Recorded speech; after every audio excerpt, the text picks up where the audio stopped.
Ladies and gentlemen, panic has hit the stock market, with stocks declining huge today. I have all the details for you, all of the headlines that you need to know, including hedge funds that sold the most stocks in a one-day period yesterday ever since at least 2010. That's incredible. The panic is here, and I don't know if I can really overestimate that. I don't know if that's even possible. Now, here on the day today, we did get non-farm payrolls that came in better than expected, but people shrug that off. Recession odds are skyrocketing, over 15% today, with JP Morgan now calling for the base case scenario of a recession this year with a 60% probability. We did get a speech from Fed Jerome Powell as well. I will share the headlines with you. And the big question that really everyone wants to know, is the market bottoming right now, or is there more pain to come? And I have a very interesting perspective on you. We'll take a look at the charts, what the technicals suggest, what history suggests on that note, and what you should be doing right now to capitalize on this volatility and to make a lot of money. So sit back, buckle up, get ready, and let's get started. Ladies and gentlemen, fear is here. Finally, a little bit of fear in markets. In this video, I will share with you all of your major events that are causing markets to plummet again. Nasty NASDAQ down almost another 5% today. Officially will close in a bear market. Donald Trump tells investors that his policies will, quote, never change. He says that China has panicked since they retaliated with a 35% tariff on all U.S. goods. JP Morgan now says there is a 60% chance of a recession this year, and much more.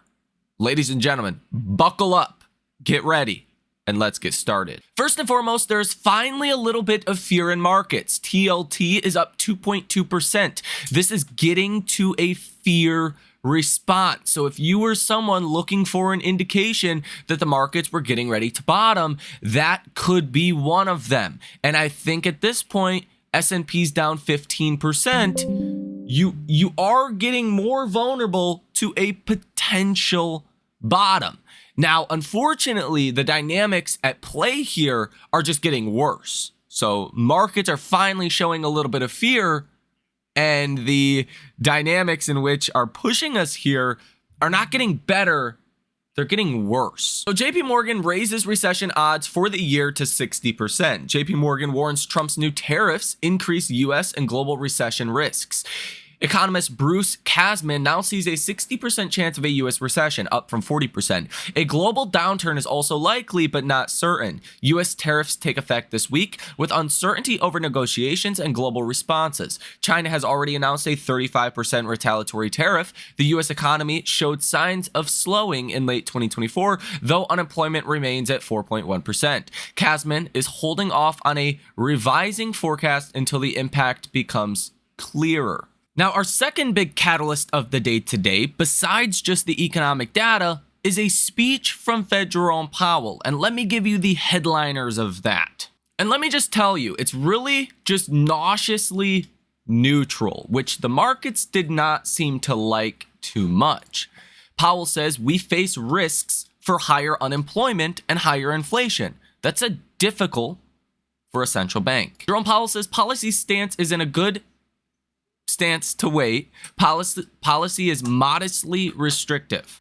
Jerome Powell says a year from now, the uncertainty should be much lower as the impact of Trump policies becomes clearer. He's basically saying a year from now, we're either going to be in a recession, have inflation, not have inflation, have a strong economy, or be back to normal. We just really don't know, but over time, we'll get more clarity. Powell says that tariffs are higher than almost all forecasters expected, but we still don't know where it will come to rest, meaning even Powell thinks there could be some negotiations with tariffs. Jerome Powell says the Fed does not have a probability forecast of recession, but outside forecasts have raised that probability. Jerome Powell says that people expect the Fed to tell the truth, and that is what it will do. I don't think we've ever thought the Fed told the truth. Jerome Powell says the incoming data through this employment report still shows a solid economy, and that's what we talked about last night. The jobs report today was really going to dictate Powell's tone. A really bad jobs report would be a much different Jerome Powell today. The jobs report came in better than expected, in which we'll look at that here in just a moment, so Powell doesn't sound as concerned. Jerome Powell says that tariffs are highly likely to generate temporary rise in prices. Jerome Powell says that surveys show dimming expectations and higher uncertainty due to new federal policies, especially trade. Jerome Powell says the Fed is closely watching the tension between hard and soft data. Jerome Powell again reiterates multiple times, quote, "The outlook is highly uncertain with elevated risks of higher unemployment and higher inflation." Jerome Powell says that tariffs are likely to raise inflation in coming quarters. More persistent effects are possible. And he says it's too soon to say what will be the appropriate path for monetary policy. And Jerome Powell says the Fed is well positioned to wait for greater clarity before considering policy adjustments. So again, it's really this stance from Powell of just being cautiously, nauseously neutral. Nothing really changed Powell's stance. Jerome Powell says it's the Fed's job to bring the economy back to stability regardless of what happens. And Jerome Powell says we don't see the Fed's two goals in tension yet. It's not the 1970s. Trump said on Truth Social that Powell is always late, telling Powell that this would be a perfect time for Powell to cut interest rates. Some of the positive news today as well also came from the crisis starter himself, Donald Trump. Donald Trump says Vietnam's lamb, I don't really know, is it lamb? I don't know, told me that Vietnam wants to cut their tariffs down to zero if they are able to make an agreement with the US. That's what did cause your retailers and clothing companies, that sector, to start doing a little bit better today, like Nike and Burlington and Macy's, because a lot of your clothes are made in Vietnam. And although, I mean, you're seeing a little bit of what sounds like negotiation from Vietnam, it sounds like the complete opposite is coming from China today. And we'll talk about that in just a moment. And the last comment we have from Powell is, quote, Powell says, feels like the Fed does not need to be in a hurry. Quote, we have time. I guess those are famous last words. Check out this crazy headline. Hedge funds on Thursday sold global equities on a net basis at the largest one-day amount since 2010, according to Goldman Sachs' note to clients. Bush analyst Dan Ives today says tariff economic Armageddon crushing tech. He says iPhones may rise from $1,000 to $3,500, slowing AI progress. U.S. consumers will face higher tech prices. Tariffs may cut tech earnings 15%, disrupt supply chains, and cause recession or stagflation. Tech stocks face the worst crisis in 25 years due to Trump's tariffs in the last 36 hours. Reciprocal tariffs aim to match U.S. trade surplus, supported by auto, industrial, and tech leaders. Unlike 1980s, tariffs now hit tech trade, AI revolution, and global industry hard. Silicon Valley relies on Asian supply chains for chips, hardware, components since the 90s.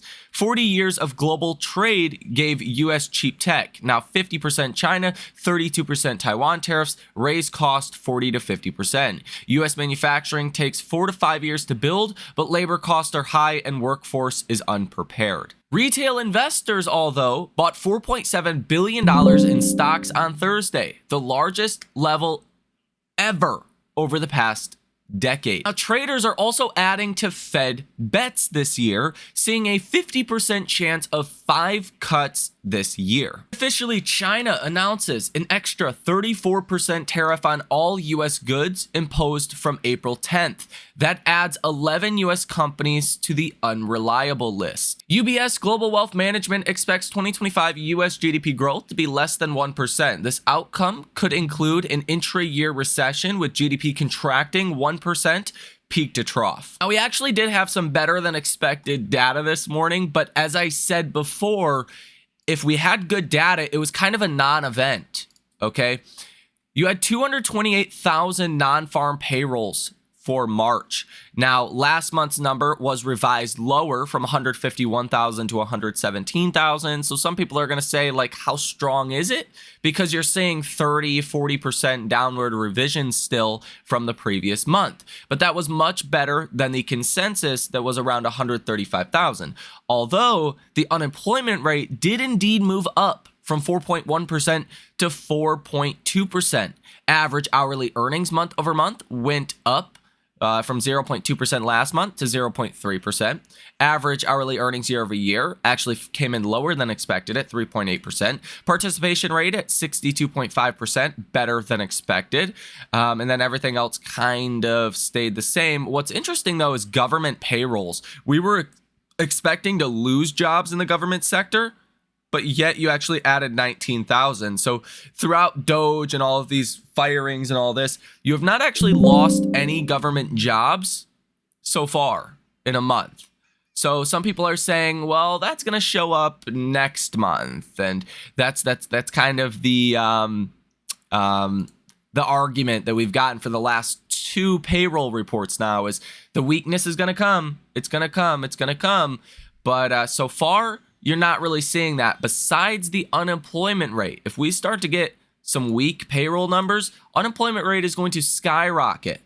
And we're going to be up shit's creek quickly. And you can see here, NASDAQ 100 sinks 20% from record high, set to enter a bear market. Over on Kalshi, the odds of a recession are up 15.1% today, spiking to 60%. It says the probability of a U.S. recession in 2025 has surged to 60%. On Kalshi, its highest level in months. The sharp rise comes as China retaliates with a 34% tariff on U.S. goods, escalating trade tensions after the latest U.S. tariff hikes. Donald Trump on Truth Social says China played it wrong. They panicked. The one thing they cannot afford to do. And Labor Secretary Chavez Deramer says this won't be the last positive jobs report. Trump says great jobs numbers, far better than expected. It's already working. Hank tough, we can't lose. I think he meant hang tough, we can't lose.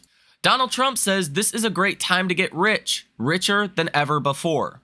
And this statement right here, really, I don't think investors like this. Trump said this to investors. My policies will never change. So for a lot of people that have thought this is kind of a negotiations tactic, Trump's telling you like, hey, dude, this is what it is. Deal with it. Now, Tesla stock at the time of recording this video is down about 10%. Now, things could change into the end of the day, but assuming this continues because of the level of fear we have out there, it's starting to get ugly. You're back below 250, which puts you in this range to potentially go back as low as that 215 level. Now, if recession fears do continue to rise and bonds continue to get a bid, then you will continue to see selling, and that's going to put more downside pressure on Tesla. So keep that in mind. The CNN Fear and Greed Index is at 4 today. Honestly, I've never seen anything like that. So if there was a moment to go through a little bit of a bounce, it's probably now. And I expect that we will probably get some kind of bounce here pretty soon. But is it the end of this correction? Probably not, because we're almost at this point, in my opinion, guaranteed to be going into a recession. Now, everyone's got to try to figure out what that recession could look like. Is it shallow? Is it deep? How is it going to affect earnings season? And unfortunately, with these tariffs, it could affect earnings a lot more than maybe even a normal recession would. And that's what people are trying to figure out. The percent of stocks trading above their 50-day moving average sitting at 13.3%. Some of the lowest numbers now we have seen since 2022. This is definitely a weak market. 10-year Treasury yields today are down 16 basis points to 3.895%. They are now plummeting. This is showing you a degree of fear now that you did not see yesterday. So whether this is the start of, even lower yields and more, pain in markets, we'll see. But, finally getting some fear could be a sign of a bottoming process. Now, at the time of recording this video, the Dow Jones Industrial Average is down 4%, down 1,600 points today. The S&P is down 4.8%. The nasty NASDAQ down 5.3%. Russell 2000 absolutely obliterated, down 5.6%. The VIX is up 45%. You finally gotten that large spike of fear. You're now more fearful than you were on August 5th. With the VIX at 43.45, which actually opens the door for emergency Fed rate cuts that could come at any time, because you are now open to essentially breaking something in the real economy based on what's going on in the stock market. This is a temper tantrum Wall Street is throwing for, obviously good reason. So first and foremost, the big question that everyone has, is this the end of the correction? Here's the problem. The problem is this trade war is now becoming so embedded. It's like you've crossed the line, okay? You've cheated on your girlfriend and that's her boundary and she'll never take you back. That's kind of where you're starting to get right now. We tariffed China. China tariffed us again today. It's becoming a lot harder to walk that back. And that is the panic that you are seeing in markets. Recession odds are skyrocketing. So just like any other, recession event, think about 2022 for that matter, it goes up and down, right? Some days or weeks, recession's going to look more likely. Other weeks, it's going to look like things are maybe okay out there. So one characteristic of this sell-off has been the volatility and velocity of it, especially this last week where the S&P is down about 7% in a week.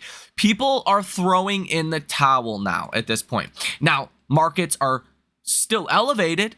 There's still a bull case scenario out there that is alive and well for many investors, but that is starting to really be knocked down. Now, the perspective that I will give you here in this video is, of course, the levels matter, right? The overall valuations matter, but the velocity matters as well.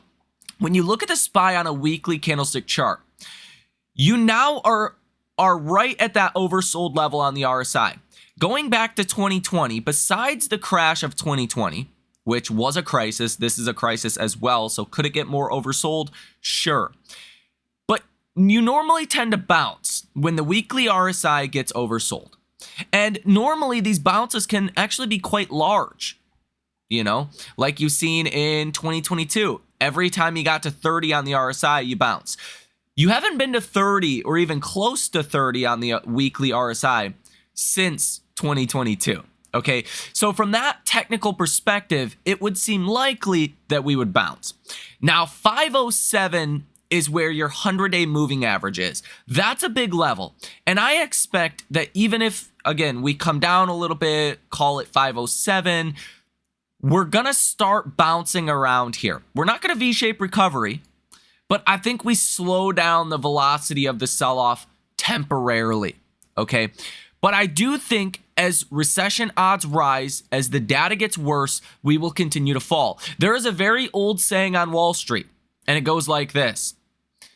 Wall Street does not stop panicking until policymakers start panicking. Trump is not panicking. Powell is not panicking. Scott Bessent is not panicking. Nobody is panicking from a policymaker perspective, okay? When they start to panic is when Wall Street will stop panicking. And their day of panicking is coming. So from that perspective, I think we slow down this sell-off. I think we chop around a bit. I think Wall Street kills premium on both sides, but I don't think it is the end of the selling, okay? I think that we do go lower from here. I think you have to go lower from here with a recession that now seems almost guaranteed and what effect tariffs will have on companies' bottom lines. This is going to hurt company, margins. This is going to hurt profitability for the broader markets. And that means stocks will go lower. But I feel like maybe some people are going to get conditioned to this extreme selling. And I think the extreme selling could start to fade a bit, could start to die down a bit. Now, as I have said on this channel for a while now, once you get to 500 on the SPY, the risk becomes more at parity, okay? Where you have additional 20% downside risk at 500, down to 400 on the SPY, okay? In a really, bad case recession, you could go lower than that, but that's essentially putting you down to where you were October of 2023. That's roughly the level that you traded at for most of 2022. That's about the middle range for 2022, okay? That is kind of the low end of my expectations. Well, the high end of my expectations, if everything went perfect, tariffs go away tomorrow type of situation, you're looking at 600 on the SPY. So at 500 on the SPY, you're roughly in parity, 20% upside potential, 20% downside potential. You're almost there now with the SPY at the time of recording this video at about 515. So this could be a moment to start nibbling at stocks, but this is not the moment that I want to be going all in or using margin or anything like that. But the fact of the matter is, markets probably will bounce from here. We will probably trade in this range between the 500-day moving average at 502 and the 300-day moving average at 550. You'll probably trade around in this range for a period until we get more clarity on the economy, in which it looks more likely than not we could be already in a recession. Now, the earliest we will know if we're in a recession is around July, August of this year. By then, you may have another month or two of panic, but by September, October, November, we should be kind of bottoming, recovering by then. If we're, again, already in a recession. If the recession takes longer to come, then it's going to take, a little bit longer. Timeline gets pushed into 2026.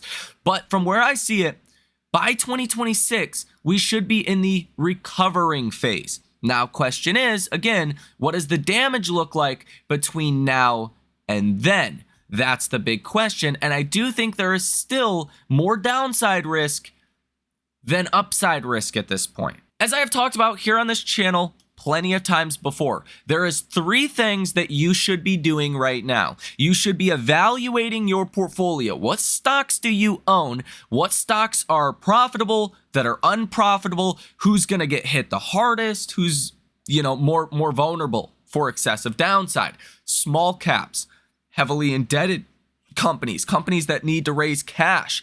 Those are the stocks that unfortunately are just too risky to own here, especially if you have a lot of your portfolio in them.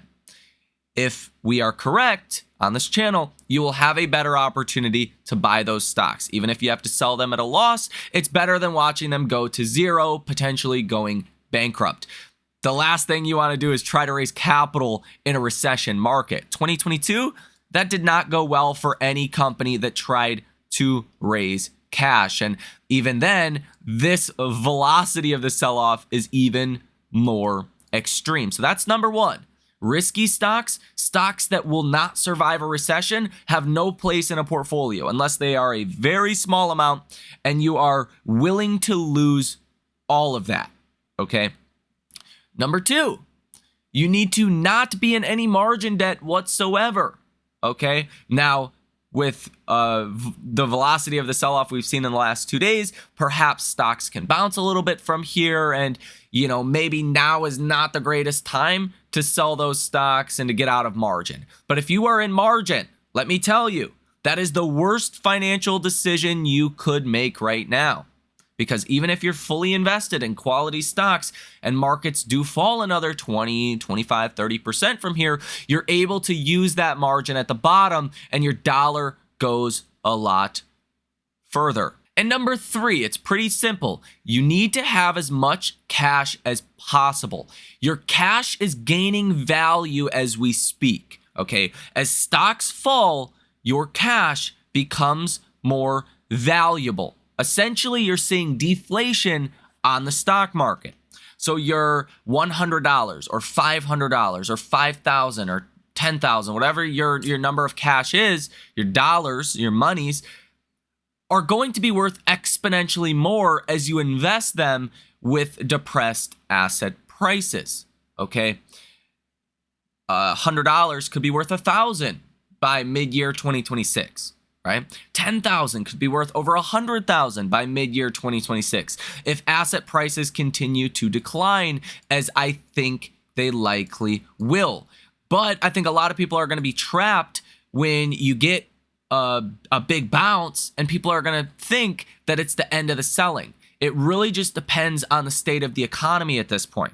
And at the time of recording this video, Wall Street still has very lofty growth expectations on aggregate for markets. Those estimates will continue to come down. Recession odds will continue to rise. And especially as we get new incoming data, that's kind of going to determine things. And, I would expect that we bounce a little bit from here, that we don't continue to sell off at this velocity, again, because of how oversold we are. Even on the daily candlestick chart, after today's drop, the RSI is at 25.5.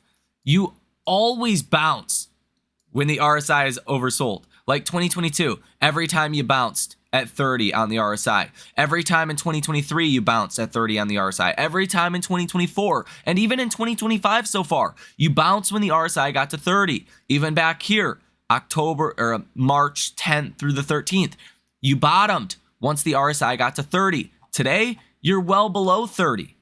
So don't be surprised if we bottom, but don't be surprised if it's not indeed the end of this selling. And any bounce that you get is an opportunity to de-risk portfolios.